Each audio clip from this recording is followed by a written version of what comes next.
कर्म म्हणजे आपले शब्द, विचार आणि कृती याद्वारे आपण जगात पाठविलेली ऊर्जा.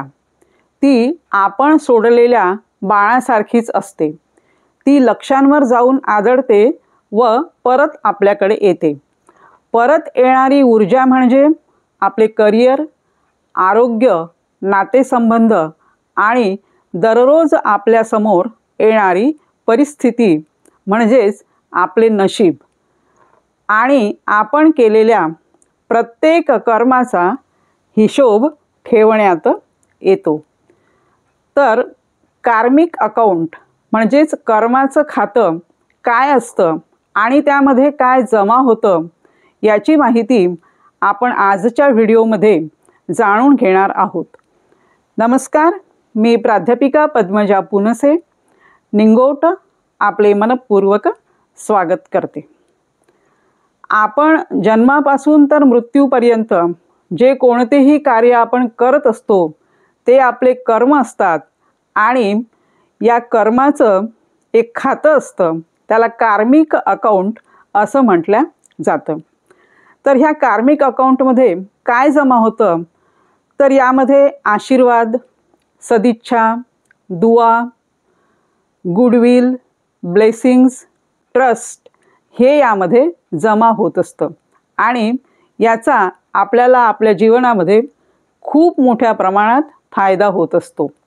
समजा तुम्ही मार्केटमध्ये गेलात आणि फ्रूट्सच्या दुकानामध्ये गेलात, तुम्हाला फ्रूट्स घ्यायचे आहे आणि नेहमीचं तुमचं ते दुकान आहे, तर तुम्ही त्याला म्हटलं की मला 1 किलो कोणतेही तुम्हाला सफरचंद पाहिजे. पण त्या व्यक्तीने तुम्हाला प्रामाणिकपणे सांगितलं की साहेब, आज माझ्याकडून तुम्ही फळं घेऊ नका, शेजारच्या दुकानातून घ्या, कारण माझ्याकडची फळं ही ताजी नाहीत. म्हणजे हे ऐकल्याबरोबर तुम्हाला काय वाटेल की किती ही व्यक्ती प्रामाणिक आहे, की मी तर याच्याकडे फळं घेणार होतो, पण याने मला सांगितलं की शेजारच्या दुकानातून घ्या. म्हणजे त्या व्यक्तीबद्दल तुमच्या मनातून काय निघून गेली, एकदम की दुआ निघाली की देव याचं भलं करो, भगवान इसका अच्छा करे, अशी दुआ तुमच्या मनातून निघाली आणि तुम्ही शेजारच्या दुकानातून फळं घेतले. शेजारच्या दुकानदाराने काय केलं की खाली 2 सळके सफरचंद ठेवले आणि वर चांगले ताजे ठेवले, पण तुम्ही ते घेऊन घरी आलात. पण तुमच्या मनात तो जो पहिला फळवाला होता त्याच्याबद्दल एक ट्रस्ट निर्माण झालेला आहे आणि त्या फळवाल्याने काय कमावलं, त्याला तर धन पाहिजेच होतं, कारण त्याचा बिझनेस आहे, त्याचं कुटुंब त्याच्यावर अवलंबून आहे आणि कुटुंबाला खाण्यासाठी पैसे लागतात. फक्त दुआओनी काम भागत नाही, पण ह्या दुआही खूप महत्त्वाच्या असतात. आणि दुआ त्याला कशा मिळाल्या की तुम्ही घरी आल्यानंतर तुमच्या घरच्या लोकांना सांगितलं की आज अशी अशी घटना घडली. तुम्ही बाहेर कुठे गेलात, ऑफिसमध्ये गेलात, तर तुम्ही तिथे त्यांना सांगितलं की आज माझ्यासोबत अशी अशी घटना घडलेली आहे. तर प्रत्येक लोकांच्या मनातून त्या दुआ त्याला पाठविण्यात आलं की अरे, असेही लोक असतात, देव त्याला सुखी ठेवो, भगवान उसका भला करे. म्हणजे त्याच्यासाठी दुआ ही त्याच्या कर्माच्या खात्यामध्ये ती जमा झाली. तर आणि एखादी आता आपण अशी हे बघूया, एखादं उदाहरण बघूया की तुम्हाला बाहेर तुम्ही गेलात आणि तुम्हाला 5 मिनिटाचंच काम आहे किंवा 10 मिनिटाचं काम आहे, पटकन मी टेक अवे किंवा काहीतरी मला मेडिसिन घ्यायचं आहे, तर मी 10 मिनिटामध्ये परत येणार. तर गाडी तुम्ही लावली आणि गाडी लावल्यानंतर तुमच्या मनात काय विचार होता की मला लवकरच यायचं आहे, बस गेले आणि आले. पण तुम्ही हा विचार नाही केला की माझ्या मागे गाडी आहे, त्या व्यक्तीला जर गाडी काढायची असेल तर, आणि तेवढ्याच मिनिटामध्ये ती व्यक्ती मागची जी गाडी होती, ज्या गाडीमुळे तुमच्या गाडीमुळे ते काढता येत नव्हती, ती व्यक्ती गाडीमध्ये येऊन बसली. आणि समजा ती व्यक्ती 2 मिनिटही तिथे बसली असेल, तर त्या 2 मिनिटामध्ये त्या व्यक्तीने तुमच्याबद्दल काय विचार केला असेल, म्हणजे तुम्हाला कोणत्या दुआ दिल्या असेल, त्यांनी निगेटिव्ह दिल्या असेल, कारण की ही गाडी लावलेली आहे, माझा वेळ वाया गेलेला आहे.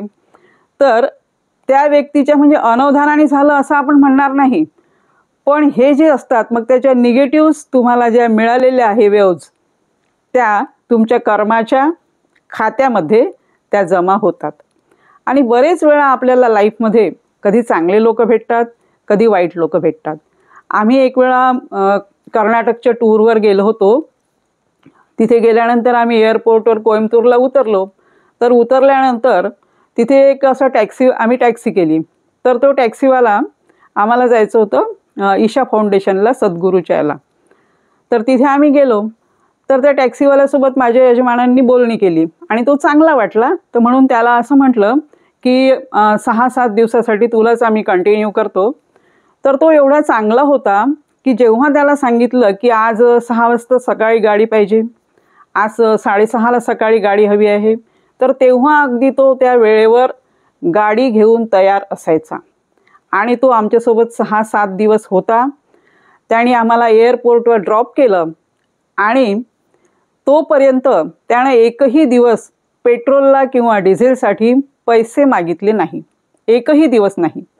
आणि एअरपोर्टला ड्रॉप केल्यानंतर माझ्या यजमानांनी त्याला पैसे दिले. तर त्याने ते असे घेतले आणि तसेच खिशामध्ये ठेवले, मोजले सुद्धा नाही.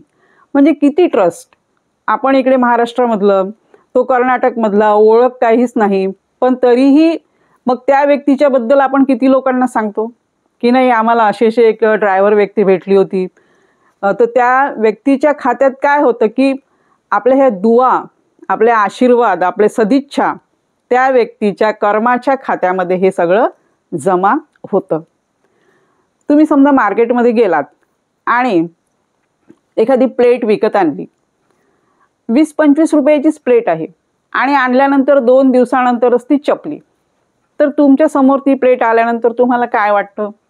कशी प्लेट बनवली असेल, काय रॉ मटेरियल यांनी वापरलं असेल? म्हणजे असं सारखं तुम्ही, म्हणजे ज्यांनी कोणी ते फॅक्टरी असेल त्यांची बनवण्याचा कारखाना आहे, त्या कारखानदाराला, त्या फॅक्टरीवाल्याला, त्यानंतर त्याचं जे रॉ मटेरियल सप्लाय करणारे लोक आहेत त्यांना तुमच्या मनातून काय निघत आहे की निगेटिव्ह, की कशी 2 दिवसामध्ये माझी प्लेट चपली, म्हणजे असं तुम्हाला वाटत आहे.